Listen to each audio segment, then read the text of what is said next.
Hello students, my name is Siddharth Jain, a faculty from Harcourt Patel Technical University. This is the fourth lecture of Unit 4th, जिसमें हम stiffness method के बारे में थोड़ा सा और समझेंगे.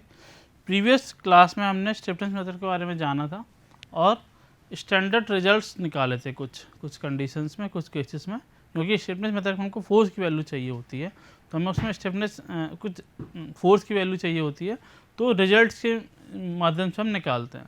अब केस 3 देखते हैं. पहला केस हमने देखा था कि एक सिंपल हमारा बीम था जिसमें एक्सियल लोड लग रहा था, तो वहाँ पे स्टिफनेस की वैल्यू क्या होनी चाहिए due to the unit displacement delta. दूसरा केस देखा था कि एक फिक्स बीम था, फिक्स बीम पर हमने एक एंड पॉइंट पर अपवर्ड एक डाउनवर्ड लोड लगा रहे थे, जिस कारण एक डेल्टा प्रोड्यूस हो रहा था. तो उस यूनिट डेल्टा के कारण क्या फोर्स प्रोड्यूस हो रहा था अलग अलग पॉइंट्स पर, उसकी वैल्यू हमने निकाली थी. इस केस में क्या करेंगे कि इस केस में हमारे पास एक फिक्स एक बीम है जिसका एक एंड हमारा हिंज है और दूसरा एंड हमारा फिक्स है और फिक्स होने के कारण यहाँ पर यूनिट डेल्टा आना, मतलब यूनिट डिस्प्लेसमेंट आ रहा है डेल्टा. अब डेल्टा आ रहा है तो क्या ये एंड हमारा फ्रीली जाएगा, यानी कि इस एंड पर हिंज पर कोई भी मूवमेंट की वैल्यू नहीं आएगी, आती नहीं हम जानते हैं, बट रिएक्शन आएगा. तो इस डेल्टा के कारण इस पॉइंट पर एक मूवमेंट प्रोड्यूस होने जाएगा. डेल्टा नीचे आ रहा है तो मूवमेंट हमारा कुछ इस तरीके से प्रोड्यूस होगा, उसकी वैल्यू क्या होगी और रिएक्शन की वैल्यू क्या होगी. इस डेल्टा के कारण इस ए, ये मान लेते हैं this is A point, this is B point. इस डेल्टा के कारण इस बी पॉइंट पर एक मूवमेंट प्रोड्यूस होगा जिसकी वैल्यू होगी हमारे पास 3EI by L square into delta, जो हमारा फिक्स एंड का आधा है. ठीक है. इसके कारण इस मूवमेंट के कारण, इस डेल्टा के कारण, इस मूवमेंट के कारण बेसिकली कुछ रिएक्शंस भी डेवलप होंगी ए और बी पॉइंट पर, उनकी वैल्यू भी निकालनी होगी. यहाँ रिएक्शन होगी आर ए, यहाँ रिएक्शन प्रोड्यूस होगी आर बी. इसकी वैल्यू कैसे निकलेगी? इसकी वैल्यू निकालने का सिंपल तरीका है, हम बी पॉइंट पर सारे मूवमेंट की वैल्यू जीरो कर देते हैं, जो पुराना हमने किया था. बी पॉइंट पर सारे मूवमेंट की वैल्यू जीरो करेंगे. जैसे ही जीरो करेंगे तो मूवमेंट निकालते हैं, तो आर ए का मूवमेंट हमारे पास बी पर आ जाएगा आर इंटू एल माइनस ये एक दूसरा मूवमेंट उसी opposite direction minus 3EI by into delta by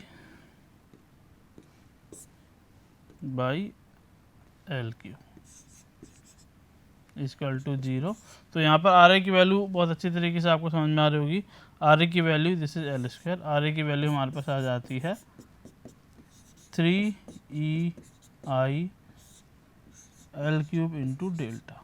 ठीक है. बट जब फिक्स होता है तो वैल्यू आती थी 12EI L cube on delta. ठीक है. आर ए की वैल्यू अपोजिट डायरेक्शन में आ रही है दिस.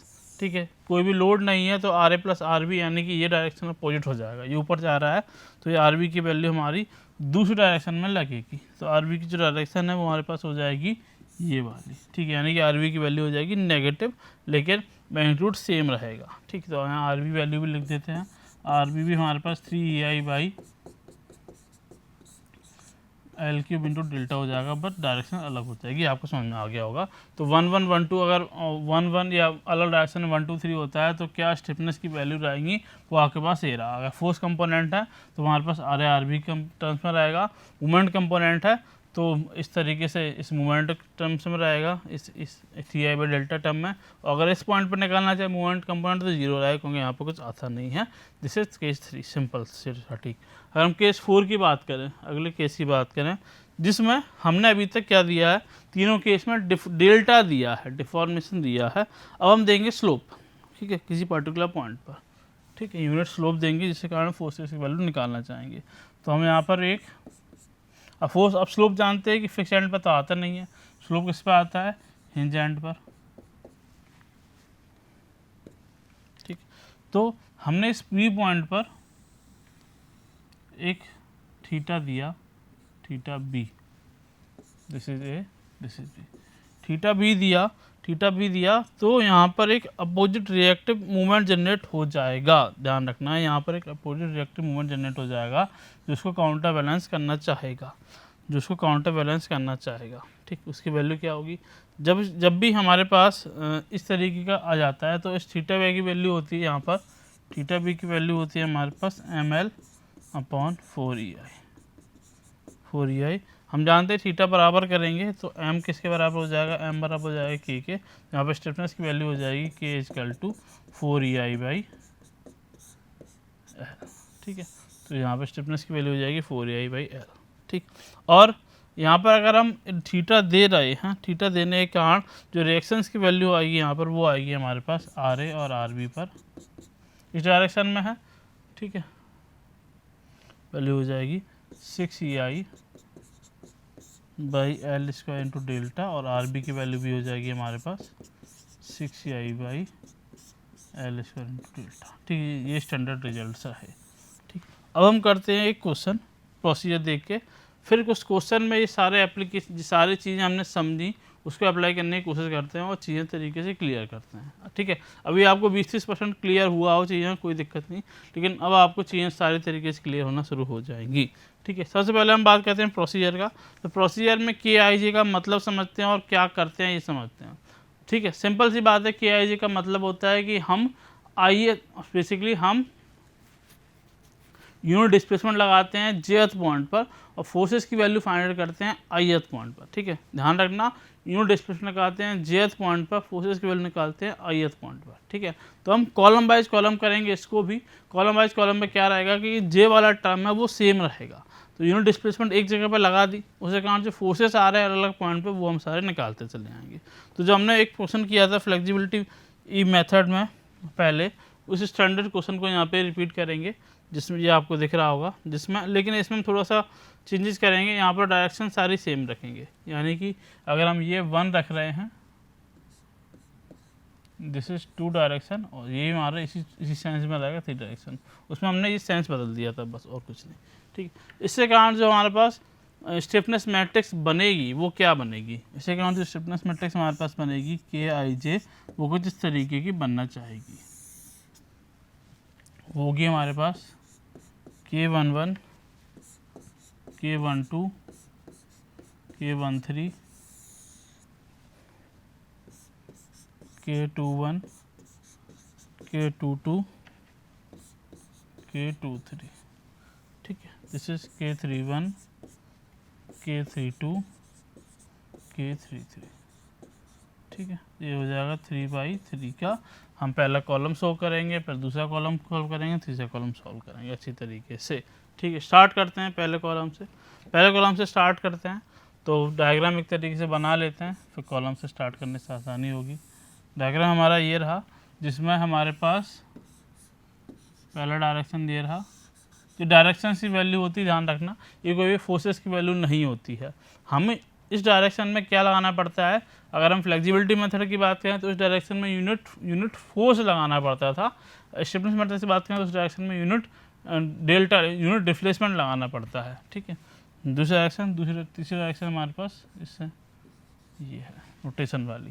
ठीक है, तो पहले डायरेक्शन की बात करें तो पहले डायरेक्शन में हमारे पास ये है, तो हम जानते हैं कि पहला स्टैंडर्ड केस याद करो। ठीक है, अब जब पहले डायरेक्शन की बात करें, यानी कि पहले कॉलम की बात करें, पहले कॉलम में क्या निकालना होगा, K11 निकालना होगा हमको, K21 निकालना होगा हमको, और अल्टीमेटली K31 निकालना होगा हमको, या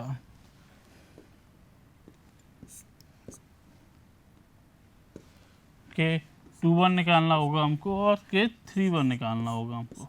ठीक है, तो यहाँ पर हमको पहला वाला कंपोनेंट सेम रखना है। पहला वाला कंपोनेंट का मतलब jth पॉइंट सेम रखना है। इसका मतलब क्या है, उस डायरेक्शन में यूनिट डिस्प्लेसमेंट दे रहे हैं और बाकी डायरेक्शन में हमको चीज़ें निकालनी है क्लियर तरीके से। बहुत सिंपल होने वाला है क्वेश्चन, आप समझिए। अब पहला केस याद कीजिए, अब जब पहली वाली बात होगी, मीन्स 1-1 की बात हो गई, तो हम 2-3 को इग्नोरेंस मानने लगते हैं कि 2-3 को हम देखने नहीं लगते हैं। 2-3 को आप थोड़ा सा इग्नोर करो, केवल 1 को देखो। ठीक है, 1 को देखो, तो K11 का मतलब क्या है कि 1 डायरेक्शन में हम यूनिट डिस्प्लेसमेंट लगा रहे हैं, उस डायरेक्शन में फोर्सेस की वैल्यू देख रहे हैं, स्टिफनेस की वैल्यू देख रहे हैं। तो इसका स्टैंडर्ड केस याद करो कि इस स्टैंडर्ड केस में क्या होता था। तो केस 1 में देखते थे कि अगर हमारे पास कोई स्पान है जिसमें हमारे पास 1 डायरेक्शन में यूनिट डिस्प्लेसमेंट देना है, तो वहाँ पर स्टिफनेस की वैल्यू हो जाती थी AE/L। ठीक है, ये हो गया हमारा पहला केस। ये निकला कैसे, सिंपल हम दोबारा बता देते हैं। ये निकला इस तरीके से कि अगर हम डेल्टा दे रहे हैं, 1 डायरेक्शन में डेल्टा दे रहे हैं, डेल्टा की वैल्यू होती थी हमारे पास PL/AE, इवन K की वैल्यू होती थी P/डेल्टा। डेल्टा को रख दो और हटा दो तो हमारे पास आ जाती थी ई बाई एल, ठीक है। ये मैंने पहले केस में आपको बताया भी था, ठीक है। तो K1 की वैल्यू हमारे पास यहाँ से आ जाती है ए बाई डेल्टा, ठीक। अब बात करते हैं K21 और K31। जिस तरीके से हम फ्लेक्सिबिलिटी मेथड में देखा था K21 और K31 की वैल्यू, उस तरीके से यहाँ देखेंगे। हमको क्या देखना है, हमको देखना है वन डायरेक्शन में डिस्प्लेसमेंट, ठीक है, वन डायरेक्शन में डिस्प्लेसमेंट, जिससे कारण फोर्सेज जनरेट हो टू डायरेक्शन और थ्री डायरेक्शन में। तो ऐसा कोई भी चार केस में हमने कोई भी ऐसा केस नहीं देखा जिसमें ऐसा पॉसिबल हो, या ऐसा पॉसिबल है भी नहीं है। तो वन डायरेक्शन में अगर हम डिस्प्लेसमेंट दे रहे हैं तो टू डायरेक्शन में कोई भी फोर्स जनरेट नहीं होंगे, केवल वन डायरेक्शन में फोर्स जनरेट होंगे। तो K31 और K21 की वैल्यू ऑब्वियस सी बात है कि 0 0 हो जाएंगी, ठीक है। स्टिफनेस T1 की वैल्यू 0 हो जाएगी, ठीक है। तो ये रहा पहला कॉलम। नाउ हम कॉलम 2 की बात करते हैं। तो कॉलम 2 के लिए सबसे पहले हम डायग्राम बना लेते हैं, फिर समझने में आसानी होगी।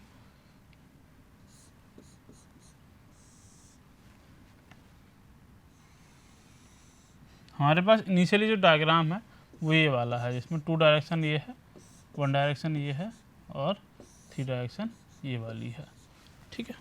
अब हमको क्या है इसमें निकालना, क्या है इसमें निकालना है हमको K12 K22 और K32, यानी कि हमको टू डायरेक्शन में यूनिट डिस्प्लेसमेंट देना है। अब टू डायरेक्शन में क्या है, फोर्स है, मूवमेंट है। टू डायरेक्शन में बेसिकली रोटेशन है या डिस्प्लेसमेंट है। डायरेक्शन डिस्प्लेसमेंट वाला एरो है, तो यहाँ पर टू डायरेक्शन में डिस्प्लेसमेंट देना है, जिसके कारण अलग अलग डायरेक्शन में जो फोर्स कंपोनेंट है, इस डायरेक्शन में फोर्स आएगा, इस डायरेक्शन में फोर्स आएगा, मूवमेंट आएगा, उनकी वैल्यू निकालनी है।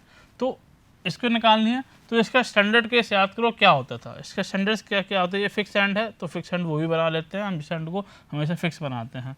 तो इसका स्टैंडर्ड केस याद करो।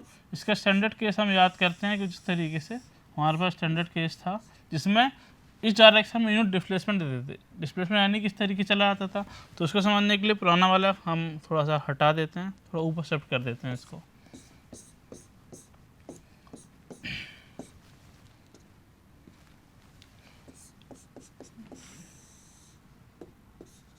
One two three, two direction में। तो ये वाला स्टैंडर्ड केस याद कीजिए जिसमें हमें सेकंड डायरेक्शन में चाहिए क्या, डिस्प्लेसमेंट चाहिए। तो वो इस तरीके से हो जाता था, ये हमने डिस्प्लेसमेंट दे दिया। अब दोनों एंड हमारे फिक्स हैं। अगर ये एंड फिक्स है तो जिस पॉइंट पर हम बात करें वो एंड हमेशा फिक्स मानते हैं। दोनों एंड फिक्स हैं, डिस्प्लेसमेंट डेल्टा आ गया ऊपर की तरफ, तो हम जानते हैं कि डेल्टा आ गया तो इसके अपोजिट है कि मूवमेंट जनरेट हो जाता था। इसकी वैल्यू होती थी 6EI by L square into delta. उसी का साथ देता था यहाँ पर उसका भाई 6EI by L square into delta, ठीक है। ये इसका नीचे इस डायरेक्शन में क्लॉकवाइज डायरेक्शन में है। तो यहाँ पर क्या जनरेट होता था, यहाँ पर जनरेट होती थी रिएक्शन जो इसके नेचर के अपोजिट होती थी। तो अगर ये क्लॉकवाइज प्रोड्यूस करना चाह रही हैं तो ये जो रिएक्शंस हैं वो एंटी क्लॉकवाइज मूवमेंट प्रोड्यूस करना चाहेगी, देखो, ठीक, क्योंकि काउंटर बैलेंस करना चाहिए, क्योंकि स्टेबल स्ट्रक्चर है। और रिएक्शंस की वैल्यू होती थी 12EI by L cube into delta. यहाँ वैल्यू होती थी 12EI by L cube into delta, ठीक है। ये कैसे निकला था वो हमने देखा था। हम इस पॉइंट पे मूवमेंट की वैल्यू 0 कर दिया करते थे, जिससे सारी वैल्यू निकल आती थी, ठीक है। ये स्टैंडर्ड रिजल्ट कैसे आया, ये हमने स्टार्टिंग में जब स्लोप डिफ्लेक्शन मेथड देखा था। अब इसको पता करने के लिए कि सर ये कैसे आया 6EI बाई डेल्टा स्क्वायर, और यहाँ पर 3EI बाई डेल्टा स्क्वायर कैसे आया तो इसको करने के लिए आपको स्लोप डिफ्लेक्शन मेथड पढ़ना पड़ेगा अच्छी तरीके से। लेकिन आप थोड़ा सा याद रखिए, अगर वो पढ़ते हैं तो अच्छी बात है, नहीं पढ़ते तो ये याद रखिए, तो इससे चीज़ क्लियर हो जाएंगे। स्लोप डिफ्लेक्शन मेथड आपने सेक्शन एनालिसिस में पढ़ा होगा, ठीक है, पढ़ा होगा। तो उससे यहाँ पर वैल्यू डेल्टा की वैल्यू पता पड़ जाती है कि ये डेल्टा है कहाँ आ रहा है, मूवमेंट कितना आ रहा है। तो इसको हमने इसकी पहली क्लास में जब एक मैट्रिक्स बनाई थी, स्टिफनेस मैट्रिक्स, उसमें आपको हमने बताया था कि 6EI बाई डेल्टा यहाँ आता था, या 4EI बाई एल होता था, या 2EI बाई एल होता था, ठीक है। वो यहाँ पर आप देखने को मिल भी रहा होगा आपको। ये हमारे पास 4EI बाई एल आ गया, ठीक है, 2EL भी आ गया था हमारे पास। तो इस तरीके सारी चीज़ें यहाँ पर आ जाती हैं। अब हम आगे बढ़ते हैं इस चीज़ में। तो यहाँ पर हमारा 6EI डेल्टा मूवमेंट आ गया, यहाँ पर आ गया 6EI बाई डेल्टा मूवमेंट, यहाँ पर डायरेक्शन रिएक्शंस की आ गई। अब सॉल्व करते हैं। तो K12 का मतलब समझते हैं। तो K12 का मतलब यहाँ पर क्या होगा, ठीक है। K12 का मतलब यहाँ पर क्या होगा, K12 का मतलब होगा, बाकी चीज़ हटा देते हैं। K12 का मतलब यहाँ पर होगा कि टू डायरेक्शन में यूनिट डिस्प्लेसमेंट दे रहे हैं, टू डायरेक्शन में यूनिट डिस्प्लेसमेंट दे दिया, जिसके कारण वन डायरेक्शन में क्या फोर्सेस की वैल्यू होगी। तो इस स्ट्रक्चर को आपको देखकर कभी ऐसा लगता है कि वन डायरेक्शन में कोई फोर्सेस की वैल्यू इसमें दी गई है, क्योंकि वन डायरेक्शन हमारे एक्सियल डायरेक्शन में है। एक्सियल डायरेक्शन में कोई भी फोर्स की वैल्यू इसमें नहीं आ रही है, ना मूवमेंट आ रहा है ना फोर्स आ रहा है। मूवमेंट तो आएगा नहीं, क्योंकि फोर्स की डायरेक्शन से फोर्स आ ही नहीं रहा है, तो K1 2 की वैल्यू और हमेशा आपको समझ में आ रही है कि 0 हो जाएगी। ठीक है, अब बात करते हैं K22। ठीक है, K22 इंटरेस्टेड है। K22 क्या है? K22 यहाँ पर फोर्स कंपोनेंट है। फोर्स कंपोनेंट है यानी कि टू डायरेक्शन में हमने यूनिट डेल्टा दिया, यूनिट डिस्प्लेसमेंट दिया, तो टू डायरेक्शन में फोर्स की वैल्यू क्या होगी? ये रही फोर्स की वैल्यू। तो K22 की वैल्यू हो जाएगी 12 EI/L3। डेल्टा हट जाएगा, क्योंकि डेल्टा की वैल्यू तो कैंसिल आउट हो जाता है।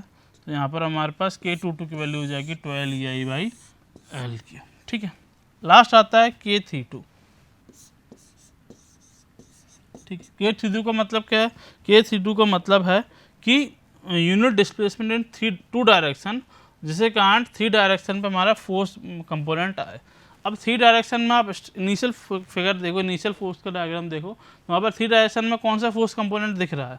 थ्री डायरेक्शन में हमको मूवमेंट वाला फोर्स कंपोनेंट दिख रहा है। थ्री डायरेक्शन में मूवमेंट वाला फोर्स कंपोनेंट दिख रहा है, तो यहाँ पर जो मूवमेंट वाला फोर्स कंपोनेंट यहाँ पर क्या आ रहा है? तो देखोगे कि 3 पॉइंट पर मूवमेंट वाला कंपोनेंट ये आ रहा है। अब इनिशियल डायग्राम पे हमको एंटी क्लॉकवाइज शो करना है, आर मतलब दिखाना है, लेकिन जो आ रहा है इस डेल्टा का वो आ रहा है क्लॉकवाइज डायरेक्शन में। तो यहाँ पर जो इसकी वैल्यू हो जाएगी वो हो जाएगी 6 EI/L², बट डायरेक्शन हो जाएगी अपोजिट। मेरे ख्याल से आपको समझ में आ गया होगा। ये मूवमेंट कंपोनेंट पर निकाल लिया, जो तीनों स्टिफनेस कंपोनेंट हमारे सेकंड कॉलम के लिए निकल गए हैं। ठीक है, बस डायग्राम बनाना आ जाना चाहिए, आपको चीज़ें समझ में आ जाती हैं। ठीक, अब करते हैं हम लास्ट केस। अब लास्ट केस में क्या हुआ? हमारा डायग्राम क्या है? हमारा है 1 2 और ये 3, यानी कि लास्ट केस में हमको क्या करना है? लास्ट कॉलम में क्या करना है? K13 K23 और K33, यानी कि थ्री डायरेक्शन में यूनिट रोटेशन देना है। तो रोटेशन वाला केवल एक ही केस आपने पढ़ा है, जो कौन सा था? जिसमें हमने एक एंड को, क्योंकि फिक्स एंड पर क्या रोटेशन नहीं प्रोड्यूस कर सकते, रोटेशन केवल हम हिंज एंड पर या रोलर एंड पर ही प्रोड्यूस कर सकते हैं, तो उसके लिए हमें वही एंड दिखाना पड़ेगा। तो उसका केवल एक ही केस बनता है, ये इस तरीके के केस हमने देखा था। ठीक है, जहाँ पर थीटा भी आता था, थीटा बी के कारण यहाँ पर एक मूवमेंट इंट हो जाता था, ये वाला, उसकी वैल्यू होती थी हमारे पास 4। थीटा भी नीचे डायरेक्शन में तो मूवमेंट ऊपर हो जाएगा, और थीटा भी अगर ऊपर डायरेक्शन में मूवमेंट दूसरे डायरेक्शन में हो जाएगा। यहाँ पर मूवमेंट की वैल्यू आ जाती थी 4 EI/L इंटू थीटा भी वाट। ठीक है, ठीक है, और रिएक्शन की वैल्यू हो जाती थी हमारी यहाँ पर अपोजिट 6 EI/L²। ये कैसे आएगा? थीटा बीटा देते हैं।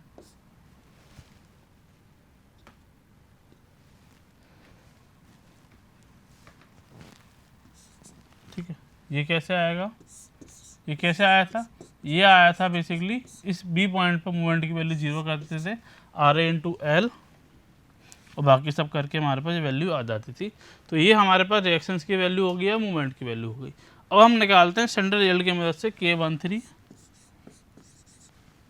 K23 और K33 की वैल्यू। हमें यहाँ पर कोई सॉल्व करने की जरूरत नहीं है, क्योंकि स्टैंडर्ड रिजल्ट हमको पता है। अब यहाँ पर डायग्राम बन गया। अब आप देखो कि इसका मतलब क्या है? इसका मतलब है कि थ्री डायरेक्शन में हम यूनिट डिस्प्लेसमेंट दे रहे हैं, जिसके कारण वन डायरेक्शन में लोड निकाल रहे हैं। तो इस डायग्राम को देख कर आपको लगता है कि वन डायरेक्शन में कोई स्टिफनेस की वैल्यू है या फोर्स की वैल्यू है? नहीं, क्योंकि वो एक्सियल मेंबर था। तो यहाँ पर फिर से K13 की वैल्यू हो जाएगी 0 हो गई। दूसरा कंपोनेंट की बात करते हैं। दूसरा कंपोनेंट क्या कहलाता है? ये कहता है कि थ्री डायरेक्शन में यूनिट डिस्प्लेसमेंट दे रहे हैं, यूनिट रोटेशन दे दिया क्योंकि मूवमेंट है, उसके कारण टू डायरेक्शन में क्या वैल्यू होगी। अब टू डायरेक्शन देखो आप, कौन सा फोर्स कंपोनेंट है? ये फोर्स है कि मूवमेंट है? ये फोर्स है, ये लोड है एक तरीके से। तो फोर्स है, तो फोर्स के कारण डायरेक्शन आएगी कितनी? 6 EI/L²। अब हमारे पास इनिशियली जो डायरेक्शन थी वो डायरेक्शन कैसी थी? कैसी थी, अपवर्ड डायरेक्शन, लेकिन जो इस अल्टीमेट फिगर में जो डायरेक्शन आ रही है वो डाउनवर्ड डायरेक्शन में आ रही है। तो K2 की वैल्यू हो जाएगी 6EI/L², कौन सा, नेगेटिव का। मेरे ख्याल से समझ में आ गया होगा आपको, क्योंकि डायरेक्शन अपोजिट है। तीसरी की बात करते हैं। तीसरा क्या है, तीसरा बोल रहा है कि थ्री डायरेक्शन में यूनिट रोटेशन दे रहे हैं, जिसके कारण थ्री डायरेक्शन मूवमेंट पता है, क्योंकि रोटेशन कंपोनेंट है। तो थ्री डायरेक्शन में रोटेशन दिया, थ्री डायरेक्शन मूवमेंट हमारे पास उसी डायरेक्शन में आ रहा है 4EI/L। यहाँ पर जो आंसर हो जाएगा इसका वो हो जाएगा 4EI/L। ठीक है, यहाँ पर हमको कोई मेहनत नहीं करनी पड़ी, वो हमको स्टैंडर्ड रिजल्ट पता पड़ गए। तो स्टैंडर्ड रिजल्ट एक बार आप समझ गए तो यहाँ पर कोई भी मेहनत नहीं करनी पड़ती है, सारे रिएक्शन सारी वैल्यू आ जाती है आप आसानी से। ठीक है, तो सारे 3 कॉलम सॉल्व हो चुके हैं। तो हम 3 कॉलम सॉल्व हो चुके हैं, तो हम यहाँ पर मैट्रिक्स को कंप्लीट करते हैं और देखते हैं कि वो सारी प्रॉपर्टीज़ को फुलफिल कर रही हैं या नहीं कर रही हैं। ठीक है, तो इसको हम एक जगह लिख लेते हैं जिसके कारण हम सारी चीज़ें लिख पाते हैं। ठीक है, ओके, इसको हम ऊपर लिख देते हैं थोड़ा सा, 6EI/L इसका माइनस का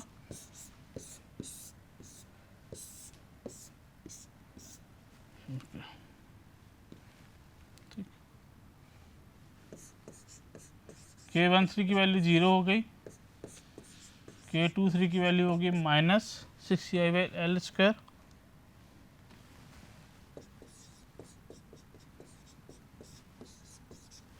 और K33 की वैल्यू हमारे पास हो गई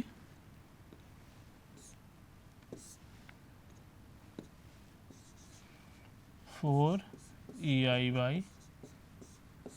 नाउ हम स्टिफनेस मैट्रिक्स को पूरा बनाते हैं। तो Kij के हम बनाते हैं। Kij क्या था, Kij हमारा K11, K12, K13।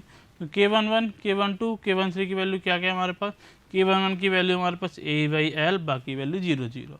तो लिख देते हैं AE/L, बाकी वैल्यू 0 0। K12, K22 और K3 की वैल्यू लिख देते हैं।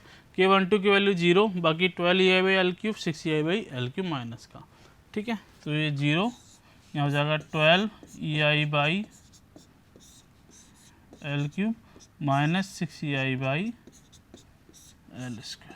ठीक है, बाकी थर्ड कॉलम K13, K23 और K33 की वैल्यू लिख देते हैं। K13 की वैल्यू 0, K23 की वैल्यू -6EI/L² और L², और लास्ट K33 की वैल्यू हो जाएगी 4EI/L।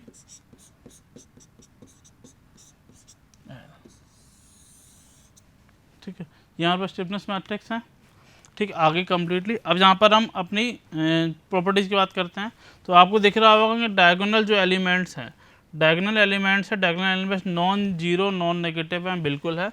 डायगोनल एलिमेंट्स हमारे पास जो दिख रहे हैं वो ना ही जीरो हैं ना ही नेगेटिव हैं। बाकी जो K12 की वैल्यू है, K12 की वैल्यू क्या वो K21 के बराबर है, बिल्कुल है। K13 की वैल्यू है क्या वो K31 के बराबर है, ये भी बिल्कुल है। और K23 की वैल्यू जो है वो K32 के बराबर है, ये भी है, विथ साइन -6EI/L², ये -6EI/L²। यानी कि हमारी ये स्टिफनेस मैथड्स है वो हमारी सॉल्व हो जाती है। तो ये एक स्टैंडर्ड केस है, जनरली इस तरीके के क्वेश्चन काफ़ी पूछे जाते हैं सेमेस्टर एग्जामिनेशन में as well as competitive examination में। तो आपको आई होप आपको समझ में आ गया होगा। ठीक है, अब हम एक अगले लेक्चर में एक स्टिफनेस मैथड्स का एक अच्छा क्वेश्चन सॉल्व करेंगे, जिससे आपको बाकी सारी चीज़ें इन द बीम में पूरी तरीके से क्लियर हो जाएंगी। तो एक बार दोबारा रिव्यू देख लेते हैं हमने क्या क्या देखा इस लेक्चर में। तो स्टिफनेस मैथड्स में पहले तो हमने स्टैंडर्ड केस के बारे में बात की। 2 स्टैंडर्ड केस हमने प्रीवियस क्लास में पढ़ चुके थे, जिसमें पहला केस था जिसमें हम एक्सियल लोड लगाते थे, जिससे करंट स्टिफनेस आती थी एक पर्टिकुलर पॉइंट पे। दूसरा था कि हमारे दोनों एंड मतलब फार एंड भी फिक्स है, और नियर एंड में हम डेल्टा यानी कि यूनिट डिफ्लेक्शन देते हैं, जिसके कारण फोर्स और मूवमेंट कंपोनेंट अलग अलग पॉइंट्स पर क्या आते थे वो देखे। तीसरा केस हमारे पास सामने है, जिसमें हमने फार एंड हमारा हिंज है, हिंज होने के कारण जो नियर एंड पे हमने जो डेल्टा दिया, जिसके कारण से फोर्स और डिफ्लेक्शन कंपोनेंट आते थे, फोर्स और मूवमेंट कंपोनेंट आते थे, मेंबर आते थे, उसकी वैल्यू निकाल ली। और लास्ट केस हमारा था जिसमें हम एक पर्टिकुलर पॉइंट पे यूनिट रोटेशन देते थे, जिसके कारण फोर्स और मूवमेंट कंपोनेंट की वैल्यू हमने निकाल ली। अब ये 4 स्टैंडर्ड केस ही सारे जगह वैलिड होते हैं।